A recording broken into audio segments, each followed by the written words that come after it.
Climate change is no new topic to the public, but media has certainly drawn attention to the growing issue. Climate change is defined as a change in global or regional climate patterns.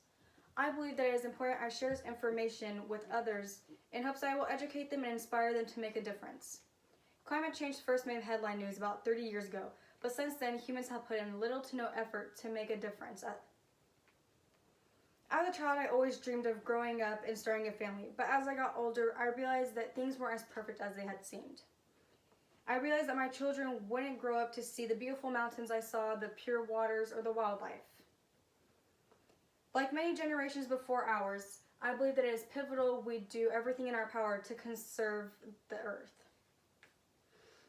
Although climate change is inevitable, humans are now more than ever influencing the event, but we have the capability and the resources to mitigate the consequences and make a change. In addition to human-born influences, there are many natural changes that can contribute to climate change. Natural changes have been occurring for many millenniums, and some causes include cyclic variability, volcanic eruptions, and solar output. According to an article posted by the USDA, cyclic variations in the Earth's climate occur at multiple time scales. From years to decades, centuries, and millennia, cycles of each scale are caused by a variety of physical mechanisms. Climate over any given period is an expression of all of these nested mechanisms and cycles of operations together. According to a study done by NASA, a large-scale volcanic activity may only last a few days, but the massive outpouring of gases and ash can influence climate patterns for years. An article posted by the UCS USA stated that it has been suggested that changes in our solar output might affect our climate, both directly by changing the rate of our solar heating of the Earth and atmosphere, and indirectly by changing cloud forming processes. This graph shows the difference between natural causes and human causes for climate change.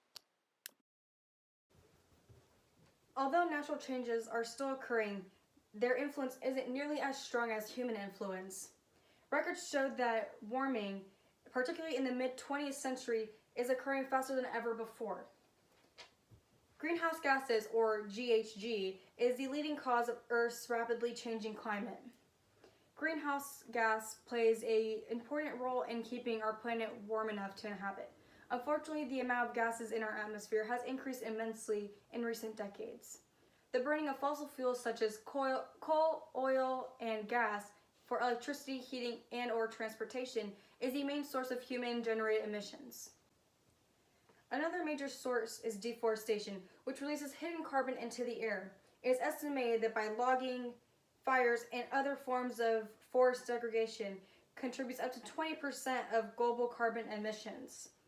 According to an article posted by the NRDC, other human activities that generate air pollution include fertilizer use, livestock production, and certain industrial processes that release fluorinated gases. Activities such as agriculture and road construction can change the reflectivity of the Earth's surface, leading to local warming or cooling. Fertilizer is a source of nitrous oxide emissions, and certain livestock such as cattle are methane emitters. With all this information in mind, you may be wondering what can be done. Although we cannot stop climate change from occurring, there are many things that we can do to slow it down. In fact, organizations compiled ideas and ways that we can do so and give people the opportunity to join them in their quest. One way we can do so is by foregoing fossil fuel. This will present as one of the most difficult, but by doing so we could reduce the amount of fossil fuel being used. Another way would be by upgrading building infrastructures. By doing this, we could reduce greenhouse emissions.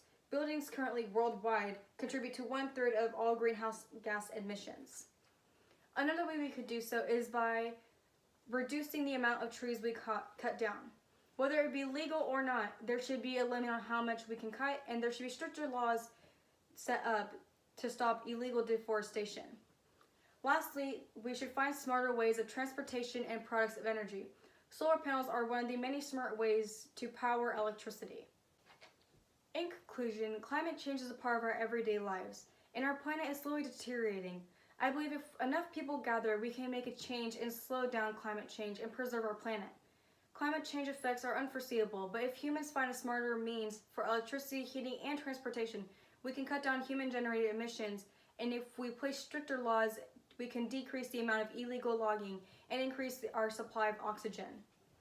Humans contribute to a rapid change in our climate, but by making a few simple changes, we may be able to preserve our planet for our future children and grandchildren.